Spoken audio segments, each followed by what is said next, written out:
Electoral bond यानी चुनावी चंदा हासिल करने वाले बॉन्ड एक बार फिर चर्चा और विवाद में आ गए हैं। चुनाव में चंदा यानी चुनावी बॉन्ड, जिसे इलेक्टोरल बॉन्ड भी कहते हैं, उसको लेकर आज सुप्रीम कोर्ट में सरकार की किरकिरी हुई। एक याचिका की सुनवाई पर देश के सीजेआई ने सरकार से पूछा कि क्या उन लोगों के पास इस तरह के आने वाले पैसों का इस्तेमाल गैर कानूनी गतिविधियों में न किया जा सके, इसके लिए कोई तरीका है।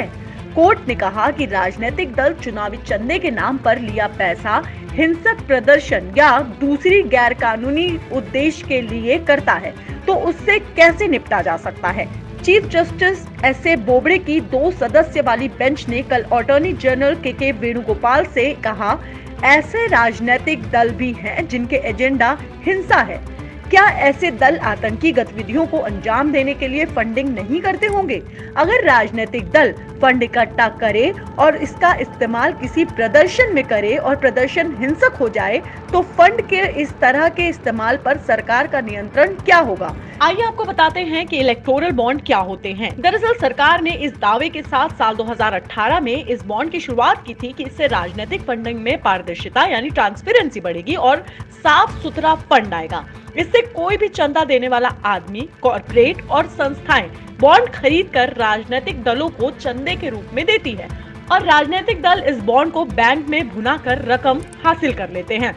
अब सवाल ये कि इलेक्टोरल बॉन्ड को जारी ही क्यों किया गया था? दरअसल चुनावी फंडिंग व्यवस्था में सुधार के लिए सरकार ने इसे साल 2018 में शुरू किया था। 2 जनवरी 2018 को तत्कालीन मोदी सरकार ने ही इस बॉन्ड की स्कीम को जारी किया था। जनवरी, अप्रैल और अक्टूबर ये 3 वो महीने हैं जब इससे पैसा लिया जा सकता है। इसके लिए ग्राहक बैंक की शाखा में जाकर या उसकी वेबसाइट पर ऑनलाइन जाकर इसे खरीद सकता है। आइए अब हम आपको इसकी खूबी बताते हैं। दरअसल कोई भी डोनर अपनी पहचान को छुपाते हुए स्टेट बैंक ऑफ इंडिया से 1 करोड़ रुपए तक की कीमत वाले इलेक्टोरल बॉन्ड्स को खरीद सकता है और अपने पसंदीदा राजनीतिक दल को चंदे के रूप में दे सकता है। ये व्यवस्था दानकर्ताओं की पहचान नहीं खोलती है और इसे टैक्स से भी छूट प्राप्त होता है।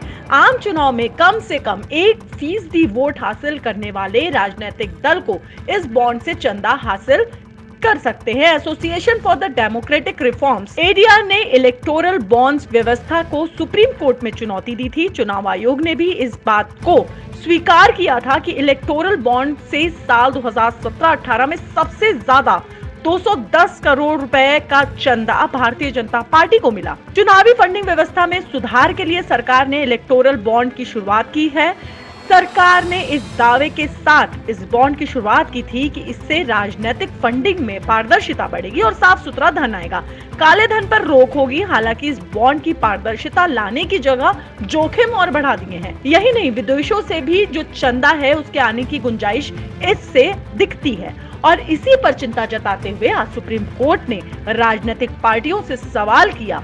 आइए जानते हैं इस मामले के जानकार और जाने माने वकील अश्विनी दुबे जी का इस पर क्या कहना है। तो इलेक्टोरल बॉन्ड की बिक्री ओपन करने से अगर देश की व्यवस्था, अर्थव्यवस्था खराब होती है और इसको बड़े पैमाने पर कॉरपोरेट्स जो है अगर खरीद रहे हैं तो निश्चित तौर पर कॉरपोरेट्स के खरीदने का मतलब है कि नीतिगत फैसले प्रभावित होंगे और इसीलिए राजनीतिक पार्टियों को फंडिंग के लिए जो लाया गया इलेक्टोरल बॉन्ड है उसको ट्रांसपेरेंट करना बहुत जरूरी। तो ऑनरेबल सुप्रीम कोर्ट ने आज डिसीजन दिया है, लेकिन यह है कि 5 राज्यों में जो विधानसभा चुनाव है उसके पहले ही कुछ न कुछ जब तक डिसीजन नहीं आएगा तो जो पूरा पर्पज है इस पिटीशन को फाइल करने का वो इनफ्रक्चुअस हो जाएगा।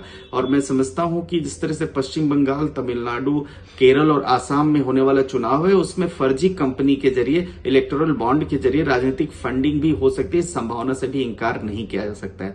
तो अब निश्चित तौर पर जब तक ऑनरेबल सुप्रीम कोर्ट का फैसला नहीं आ जाता, जब तक ऑनरेबल सुप्रीम कोर्ट या तो उसकी लेजिटिमेसी को डिसाइड करे या ये कहे कि इलेक्टोरल बॉन्ड जो है एकदम ठीक है, क्योंकि कल जैसे ऑनरेबल अटॉर्नी जनरल का जो स्टेटमेंट आया था उन्होंने कहा कि 15 दिनों तक ही वैलिड होता है, तो निश्चित तौर पर ये एक अहम स्टेटमेंट है और आने वाले दिनों में ये देखते हैं कि इससे इलेक्टोरल बॉन्ड से क्या अर्थव्यवस्था पर फर्क पड़ता है। नहीं, हालांकि ऑनरेबल सुप्रीम कोर्ट का जब एक फैसला आएगा और लॉजिक्स के साथ आएगा तो उसके बाद ही कोई इस पर टीका टिप्पणी करना उचित होगा, परंतु जिस तरह की संभावना है उस संभावनाओं को दरकिनार नहीं किया जा सकता है कि इसमें जो है फर्जीवाड़ा होगा।